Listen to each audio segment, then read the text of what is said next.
Monsoon सत्र पर सर्वदलीय बैठक खत्म हो चुकी है। जेपी नड्डा ने इसकी अध्यक्षता की। सभी दलों के नेताओं ने बातें रखी है। केंद्रीय संसदीय कार्य मंत्री किरेन रिजिजू ने जानकारी दी, सदन चलाना सबकी जिम्मेदारी है, हम नियम परंपरा से चलते हैं।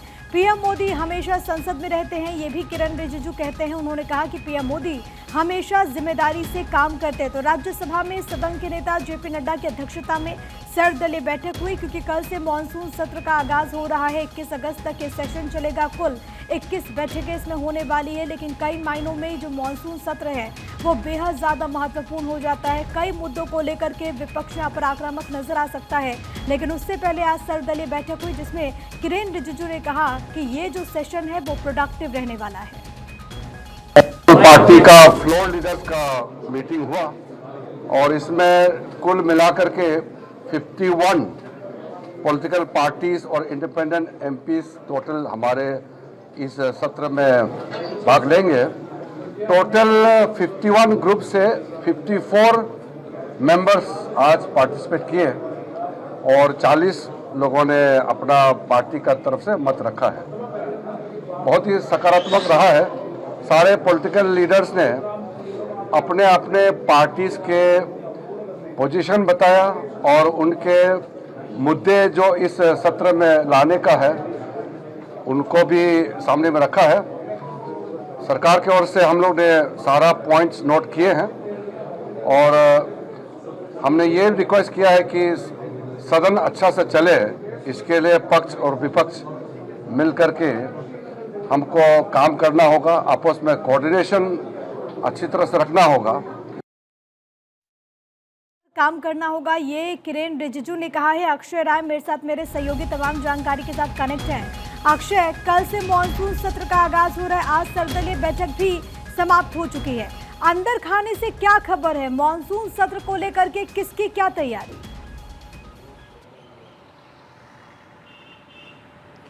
और देखिए, विपक्षी पार्टियों की अपनी तैयारी है, सरकार की अपनी तैयारी है और सर्वदलीय बैठक से साफ हो गया कि इस बार का सत्र बिल्कुल हंगामेदार रहने के पूरे आसार हैं। और जिस तरह से विपक्षी पार्टियों ने आक्रामक रुख अख्तियार किया है, ये माना जा रहा है कि सरकार के लिए ये सत्र चलाना आसान नहीं होगा।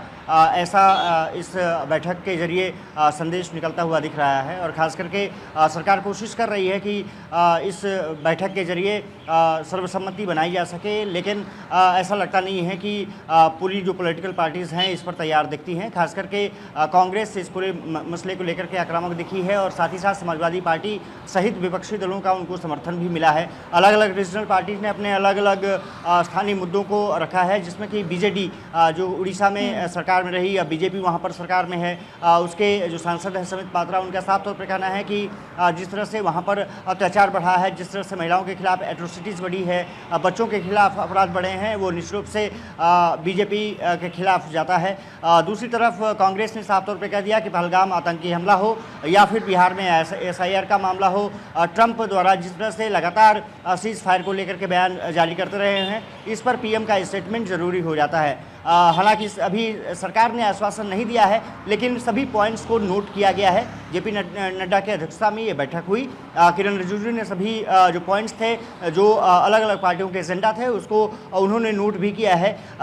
देखना दिलचस्प होगा कि जब कल सदन शुरू होता है तो किस तरह की तस्वीरें निकल के सामने आ पाती हैं, लेकिन ये माना जा रहा है कि ये मानसून सत्र निश्चित रूप से हंगामेदार रहने के पूरे आसार हैं। खास करके पहलगाम आतंकी हमला, ऑपरेशन सिंदूर, उसके बाद ट्रंप द्वारा सीज फायर का ऐलान सहित SIR के मुद्दे और साथ ही साथ जो अहमदाबाद में प्लेन क्रैश हुआ था उस पर भी चर्चा की मांग विधायी कार्यों की बात करें तो आम आदमी पार्टी, समाजवादी पार्टी ने कहा कि 17 बिल हमारे पास तैयार हैं। इसमें क्या कुछ खास हो सकता है इस पूरे सत्र की अगर बात करें विधायी कार्यों के लिहाज से?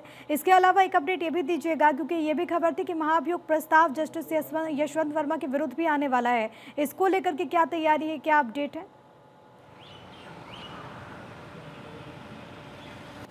और देखिए, सबसे बड़ी बात ये रही है कि सरकार के पास बिलों की संख्या ज़्यादा है, कुछ पेंडिंग बिल्स पड़े हुए हैं, उसको पास कराना है, कुछ सरकार इस बार बिल लेकर आ रही है। अक्षय, आप कंटिन्यू कीजिएगा, लेकिन एक अपडेट है, जरा वो अपने दर्शकों को हम बताते चले। मानसून सत्र को लेकर के सर्वदलीय बैठक खत्म हो चुकी है। विपक्ष ने उठाया मतदाता सूची पुनरीक्षण का मुद्दा, यानी कि SIR का मुद्दा यहाँ पर भी उठा है। पहलगाम और ट्रंप के दावों का भी मुद्दा उठाया गया है, जिसका जिक्र अक्षय लगातार कर रहे थे और ये तो मान करके चला जा रहा था कि इस बार के सेशन में आपको इन मुद्दों की गूंज सुनाई देगी, खासतौर पर SIR का मसला, पहलगाम का मसला और ट्रंप जो कि लगातार सीज़फायर का दावा कर रहे हैं, जिसको लेकर के सियासत हुई। लेकिन अब इन मुद्दों की गूंज आपको सदन के भीतर भी सुनाई देगी। अक्षय, अपनी बात आप कंप्लीट करें।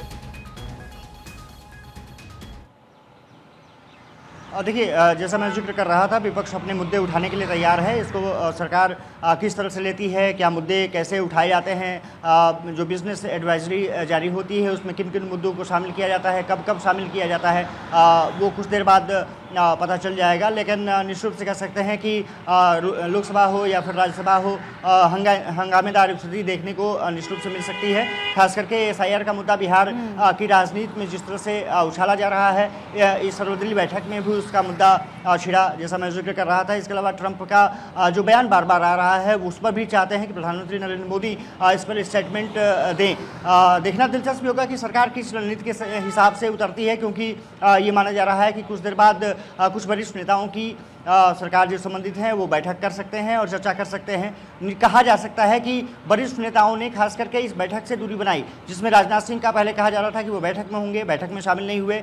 मल्लिकार्जुन खड़गे और राहुल गांधी ने इस बैठक से दूरी बनाई है। इसका मतलब साफ है कि हंगामेदार स्थिति सदन में देखने को मिलेगी, ये तय माना जा रहा है। और विपक्ष पूरी तरह से आक्रामक रहेगा सरकार पर। खास करके 3-4 मुद्दे ऐसे हैं, 8 पॉइंट्स एजेंडा तय किया है विपक्ष ने, और अलग अलग पार्टियों के, रीजनल पार्टियों के भी अपने एजेंडे हैं। सरकार की कोशिश होगी कि सभी जो पेंडिंग बिल्स हैं और आने वाले बिल्स हैं उनको पास कराया जा सके, और कोशिश सरकार की रहेगी कि सदन चले। लेकिन विपक्ष क्या सदन चलने देगा, उस पर सभी की नजर रहेंगी, क्योंकि विपक्ष की अपनी डिमांड है। अब प्रधानमंत्री नरेंद्र मोदी का विदेश दौरा भी क्योंकि शुरू हो रहा है, 23 से 26 के बीच में वो विदेश दौरे पर रहेंगे, जिसमें ब्रिटेन और मालदीव शामिल हैं। 23-24 उनका ब्रिटेन दौरा है, 25-26 उनका मालदीव दौरा है, और वहाँ पर तमाम कार्यक्रमों में शामिल होंगे। उसके बाद शायद जब देश लौटें तो मुझे लगता है कि प्रधानमंत्री इस पूरे मसले पर स्टेटमेंट अपना दे सकते हैं। लेकिन अभी फिलहाल नजरें इसी बात पर है कि कल जब सदन शुरू होगा तो तस्वीरें किस तरह की आएंगी। लेकिन अक्षय, एक तो बात तो ये समझनी भी होगी कि संयमित भी नेताओं को रहना होगा, क्योंकि इससे पहले ऑपरेशन सिंदूर के बाद हमने देखा कि कैसे सियासत देश में खूब हुई। सरकार की तरफ से ऑल पार्टी डेलीगेशन का जरूर गठन हुआ, जो कि अलग अलग देशों का दौरा करने पहुंचे, लेकिन विपक्ष की मांग थी कि स्पेशल सत्र बुलाया जाए जिस पर चर्चा हो। अब अगर ऑपरेशन सिंदूर, पहलगाम हमले को लेकर के सदन के भीतर ये मुद्दा उठता है तो न केवल देश बल्कि पूरी दुनिया देख रही होगी। ऐसे में संयम का परिचय भी तमाम सांसदों को देना होगा सदन के भीतर।